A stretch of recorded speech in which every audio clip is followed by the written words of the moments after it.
മലയാള സിനിമയിലെ അതുല്യ കലാകാരന്മാരിൽ ഒരാളാണ് ജയൻ. കൃഷ്ണൻ നായർ എന്നാണ് അദ്ദേഹത്തിന്റെ യഥാർത്ഥ പേര്. 120-ലധികം മലയാള ചിത്രങ്ങളിൽ അഭിനയിച്ചിട്ടുണ്ട് ജയൻ. ആ കാലത്ത് ആക്ഷൻ താരമായാണ് അറിയപ്പെട്ടിരുന്നതെങ്കിലും ഏതാനും ചിത്രങ്ങളിൽ സ്വഭാവ വേഷങ്ങളും അഭിനയിച്ചിരുന്നു. മലയാള സിനിമയിലെ ആദ്യ ആക്ഷൻ നായകൻ എന്ന വിശേഷണം ജയന് സ്വന്തമാണ്. തന്റെ 41-ാം വയസ്സിൽ പ്രശസ്തിയുടെ കൊടുമുടി നിൽക്കുമ്പോഴാണ് ഹെലികോപ്റ്റർ അപകടത്തിൽ വെച്ച് അദ്ദേഹം അന്തരിക്കുന്നത്. ഇപ്പോൾ ജയനെ കുറിച്ച് സംസാരിക്കുകയാണ് നടൻ രാജാ സാഹിബ്. നാട്ടിലെ ക്ലബിലെ പരിപാടിക്ക് സമ്മാനദാനം കൊടുക്കുവാൻ വേണ്ടി വന്നത് ജയനായിരുന്നുവെന്നും ജയൻ ഭയങ്കര നോർമലായിട്ടാണ് വന്നതെന്നും രാജാ സാഹിബ് പറയുന്നു.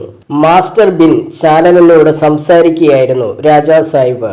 നാട്ടിലെ ക്ലബിലെ പരിപാടിക്ക് സമ്മാനദാനം കൊടുക്കുവാൻ വേണ്ടി വന്നത് ജയൻ അങ്കിളായിരുന്നു. പുള്ളി ഭയങ്കര നോർമലായിട്ടാണ് വന്നത്. എനിക്ക് ജയനാണെന്ന് മനസ്സിലായില്ല. അന്ന് പുള്ളി വിക്കൊന്നും വെച്ചിട്ടില്ലായിരുന്നു.